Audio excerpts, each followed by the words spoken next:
Ang ganda ng panaginip ko. Pinapagalitan ako ng isang pagong. Ngayon kapag maulan na ang panahon, mas napapadalas na ang pagtulog natin. At ganun din kapag gabi. Lahat tayo natutulog naman kapag gabi, di ba? Di ba? Tulog? Hindi ko alam ang tulog. At sa pagtulog natin, dyan tayo nagkakaroon ng iba't ibang panaginip. May panaginip na lumilipad, panaginip na lumalakad, panaginip na nagbubunot, at panaginip na umuutot. Simulan natin sa masasayang panaginip. Noon masyado akong nangarap sa pagkakaroon ng alagang pagong. Hanggang sa napapanaginipan ko na isang araw habang naglalakad ako, nakakita ako ng limpak-limpak na pagong sa daan. Tapos hindi ko daw alam kung saan ko ilalagay sa sobrang dami. Kasi parang hindi sila nauubos kapag pinupulot ko. Nanaginip din ako noon na meron daw akong alagang pagong na nakalagay sa garapon ng stick-o. Isang araw daw noon nakawala siya sa garapon at habang tumatakas siya, pinapagalitan niya ako habang tumatakbo siya gamit ang dalawa niyang paa. Tumayo yung pagong at wala siyang tigil na pinapagalitan ako habang hinahabol ko siya. Ikaw na, Tunika! Dapat sa'yo pinapalo! Makulit kang, Tunika! Kinulong mo ko! Ang pangit ng lalagyan! Bad na, Tunika! Hindi yun yung eksaktong sinabi niya pero pinapagalitan ako nung pagong na yon. At ang matindi, hindi ako nagtaka sa panaginip ko kung bakit may pagong na nagsasalita. Lumalakad sa dalawang paa nang nakatayo. As in, parang normal lang sa akin yung ginagawa nung pagong. Napanaginipan niyo na rin ba yung crush nyo? Kasi ako, oo. Nung quarantine, nagkaroon ako ng crush and syempre kakaisip ko sa kanya, napanaginipan ko na. Nakita ko siya noon sa panaginip na papunta sa direksyon ko. So, magkakasalubong kami at habang papalapit siya, tuwang-tuwa ako syempre. Then, nung nagkabanggaan kami, nagkabanggaan lang kami at hindi na yun natapos. As in, nagkadikit na lang yung mukha namin sa isa't isa tapos parang nasa game lang kami. Gumagalaw pa rin yung mga paa namin sa paglalakad pero hindi na kami makaalis sa tayo namin at hindi na natapos yung pagbabanggaan namin. Then pagkatapos nun, wala na. Hindi ko na alam yung sunod na nangyari. Naginip din ako noon na nagkatotoo. As in, nangyari in real life. Wow, grabe naman yan, Kuya Tony. Bihira mangyari yan. Yes! Panaginipan ko noon na pumunta daw ako sa puno ng kakawati sa labas ng bahay namin para umihi. Kasi parang sasabog na yung pantog ko sa sobrang dami ng laman na kailangan ko nang ilabas. Then, nung umihi na ako sa puno, biglang uminit yung hita ko sa panaginip ko. So noon, nagtaka ako, bakit mainit yung hita ko? Teka, bakit umiinit ang hita ko? At yan ang panaginip ko noon na nagkatotoo. Sa dinami-dami ng panaginip na pwedeng magkatotoo, yung ihi pa. Nanaginip din ako noon ng tungkol sa pagpasok sa school. Noon raw nagising ako sa panaginip ko at tanghaling-tanghali na. Sobrang init na ng araw. So nagdali-dali ako sa pagpe-prepare at umalis na ako ng bahay. Hindi na rin ako noon nakapagpaalam sa nanay ko, kagaya ng lagi kong ginagawa. Nakakapagtaka nga kasi parang wala noon sa bahay yung nanay ko. Pagkaalis ko, tumawid na ako ng ilog at tumapak ako sa mga bato para makatawid habang kitang-kita ang pagsinag ng matingkad na araw. Nakakasilaw yung sinag ng araw noon. Masakit sa mata. Pagkarating ko sa school, may ilang bata ako na nakita na nandun. Tapos paglingon ko sa likod ko, nakalimutan ko pala yung bag ko sa bahay. Like, paano ko pa nalimutan yung bag ko? Bakit hindi ko agad to napansin? So ang plano ko, umuwi na lang at kuhanin ang bag ko. Pero ang pinoproblema ko, ang layo ng nilakbay ko para lang makarating sa school. Tapos babalik na naman. Ano kaya? Babalik ako o hindi? Then, bigla ko na lang na-realize na wala palang pasok noon kasi Sabado pala nung araw na yon. At nakalimutan kong tumingin sa kalendaryo. So, iniisip ko noon, bakit may mga bata sa school kung walang pasok? Then, pagkatapos noon, nagising na ako. Naginip din ako noon na pumasok daw ako sa school. Then may mga bata na Amerikano. Hindi ko rin alam kung nag-aaral sila sa school namin or pumasyal lang. Then gusto niya daw akong kausapin. Gusto ko ikaw kausap. Hindi ko na alam kung bakit ko siya naintindihan kung iba naman yung language niya. Then sabi ko sa kanya, ay, Inglistero ka naman? Hindi naman English yung salita niya kasi naiintindihan ko nga eh. Pero sinabi ko sa kanya na Inglistero siya kasi alam ko, kano siya. Then umalis na siya at hindi na nakipag-usap sa akin. Suplado kahit sa panaginip. Napanaginipan ko rin noon na ikakasal na daw ako. Normal na araw lang daw noon sa panaginip ko. Then bigla-bigla na lang ako nagsabi sa nanay ko na, Nay, magpapakasal na ako. Then yung nanay ko wala naman siyang masyadong reaksyon. Like normal na normal lang sa kanya yung sinabi ko. Hindi na lang siya nun umimik. Then pagkurap ko, bigla na lang nasa loob na ako ng simbahan. Una kong napansin sa panaginip ko, yung mga glass ng simbahan na iba't iba ang kulay ng bintana. Yung stained glass. Tapos pagtingin ko sa suot ko, nakabarong na ako. Then dadating na daw yung bride at ikakasal na ako. Pero yung pwesto ko noon, wala ako sa unahan. Nasa upuan lang ako, pero alam ko na ako yung ikakasal na groom. So iniisip ko noon, hala, Hindi pa ako handa. Ayaw ko pa pala. Joke lang pala yon. Bakit niyo sineryoso? Paano ako napunta sa sitwasyon na to? Paano kaya ako makakaalis sa sitwasyon na to?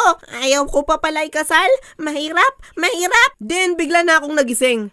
Buti na lang, panaginip lang. Sumunod na mga araw na naginip ulit ako, ganun ulit na napanaginipan ko. Ikakasal daw ako, pero hindi pa ako handa. Then nagising na ulit ako. Sa tuwing nilalagnat naman ako, kakaiba din ang mga panaginip. Sa bawat panaginip ko, lagi akong may nakikitang horizon na parang dagat. Tapos sa pinakagitna ng tuwid na hati, may nakikita akong parang scribble. Yung guri-guri na pabilog, tapos ang sama sa pakiramdam kasi natatakot ako at hindi ko maintindihan ang mga nangyayari. Then magigising ako na uhaw. At pagkatapos noon, ganun ulit, mananaginip na naman ako ng guri-guri. Isa pa nung may lagnat ako, paulit-ulit ko ring napapanaginipan ng isang malaking bilog na bubble gum. Alam niyo ba yung bubble gum na nasa tindahan na bilog-bilog? May green, may red, may orange, at iba't iba pang mga kulay. So sa panaginip ko, may isang ganun na kulay blue na bubble gum na mas malaki pa sa akin. As in, ang laki niya, mas matangkad pa sa akin. At sa panaginip ko, kailangan ko daw kainin yung bubble gum na yon ng buo. As in, bawal siyang pipira-pirasuhin. Dapat buo ko siyang ilalagay sa bibig para nguyain. Kasi kung hindi, may masamang mangyayari. So iniisip ko nun, hala, ang hirap naman. Paano ko kaya makakain ito ng buo? Bakit kailangan ko kainin to ng buo? Wala namang nagsasabi sa akin na kainin ko yun ng buo. Pero alam ko na dapat yung kainin ng buo. So sinusubukan ko naman na kainin yung bubble gum. Pero sobrang imposible talaga. So naiiyak na lang ako kasi hindi ko makain yung bubble gum. Nananaginip na lang ako. Napilit pa akong kainin ng bubble gum na mas malaki pa sa akin. Bakit ba kailangan kulunukin ng buo to? 79% sa inyo ay hindi pa nakasubscribe sa akin. At kung nagustuhan mo tong video ko, mag-subscribe ka muna sa akin para ba lagi mong mapanood tong mga luma at bago kong video. Kaya kung ako sa'yo, subscribe ka na! Pindutin mo na rin yung notification bell para hindi ka mahuli sa mga upload ko. Balik sa kwento! Naranasan nyo na rin ba na managinip ng nakakatakot at hindi mo rin alam kung bakit ka natatakot? Noon kasi na naginip ako. Una, may napakinggan muna akong agos ng tubig. Then, sumunod na yung nagtatambol ng mabagal na parang sasabak ako sa digmaan. Tapos, biglang parang ramdam ko may umiikot sa kama ko na mga kulay itim na hindi ko maintindihan kung ano yon. Baka kalabaw yun. Lumaki sa farm. Noong mga panahon na yun, alam ko na nasa panaginip ako pero hindi ako magising. Nahihirapan na rin ako huminga nun. Then, pag binabanggit ko ang pangalang Jesus, ay hindi ko mabanggit.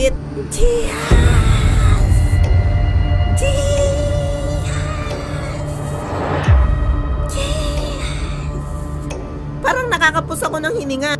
Then, kakabanggit ko nun ng paulit-ulit, nagising na ako na nagtatahulan yung mga aso sa tapat ng bintana ko. Hindi ko alam noon kung bakit ganun. At 3 beses na nangyari yun sa akin. Buti na lang nagigising ako at after nun, hindi ko na ulit siya naranasan. Kaya mahalaga talaga na nagpe-pray tayo palagi bago matulog. Para meron tayong proteksyon laban sa mga ganitong masasamang panaginip. Kaya kung natatakot kayo matulog, manalangin lang kayo sa pangalan ni Jesus at may proteksyon na kayo para hindi kayo managinip ng ganun. Nanaginip din ako ng medyo astig noon. Isang araw daw noon, nasa 2nd floor ata kami ng building noon kasi mataas yung tayo namin. Then may mga nakita akong pakpak ng mga demonyo na nakalabas sa ulap. Then habang pinagmamasdan ko yon, nakita ko na yung mga pakpak, biglang naging mga bulalakaw na bumaba mula sa langit. Imbes na apoy yung buntot ng bulalakaw, mga alikabok lang. Tapos nung bumagsak yun sa lupa, nahati siya sa 2, tapos lumabas ang isang malaking kalabaw at ganun din yung nangyari sa ibang mga bulalakaw. Nanilisik yung mga mata ng mga kalabaw na yun at nagtakbuhan yun papunta sa direksyon namin. Then sabi ng kuya ko, hala, kawawa yung mga nasa building na may 2nd floor. Then iniisip ko nun, tayo nga nasa 2nd floor di tayong kawawa. Naisip ko noon na kawawa nga pala kami kasi sisirain ng mga kalabaw ang building na kinalalagyan namin hanggang sa gumuho yun. Takot na takot ako noon at hindi ko alam ang gagawin. Hala? Hindi na kami makakaalis sa building. Kapag bumaba kami, lalo kami nga habulin ng mga kalabaw. Isip!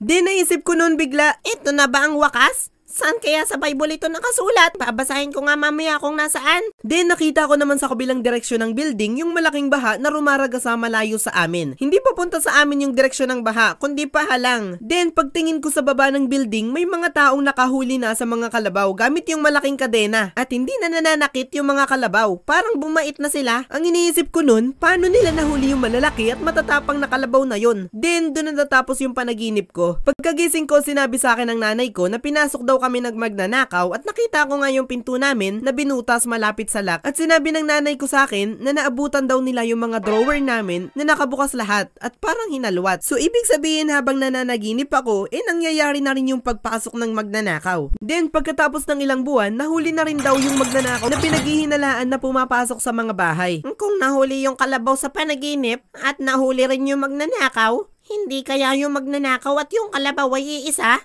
Kasi magkatunog naman sila eh. Magnanakaw, kalabaw, wag na nga lang.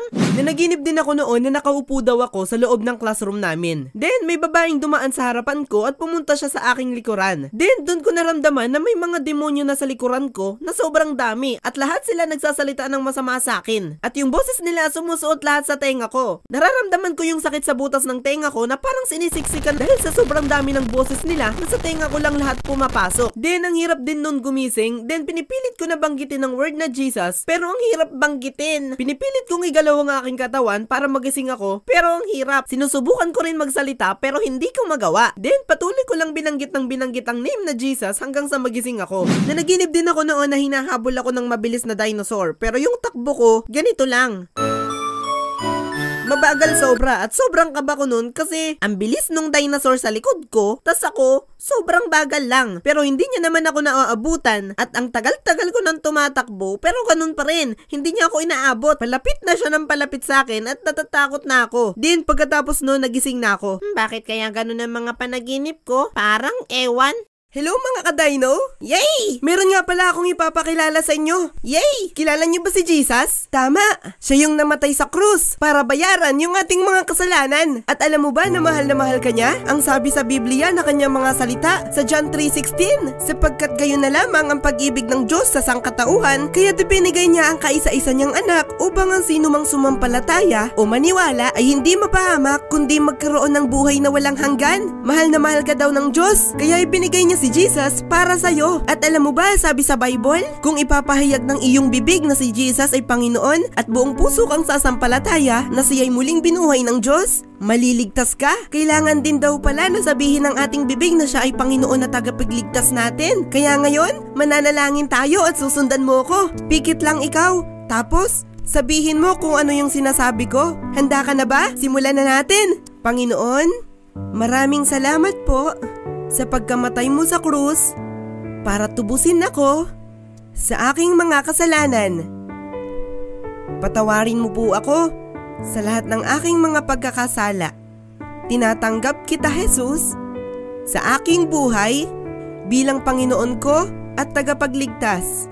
At isulat mo po ang aking pangalan sa aklat ng buhay. Salamat po, Panginoon, sa pangalan ni Jesus. Amen! Congratulations! Tinanggap mo na si Jesus sa iyong buhay. Palagi ka nang magpe-pray palagi ka nang magsisimba at mahalin at sundin natin si Jesus. Yun lang, babayabadu! Parang masarap manood ng Superbook ngayon.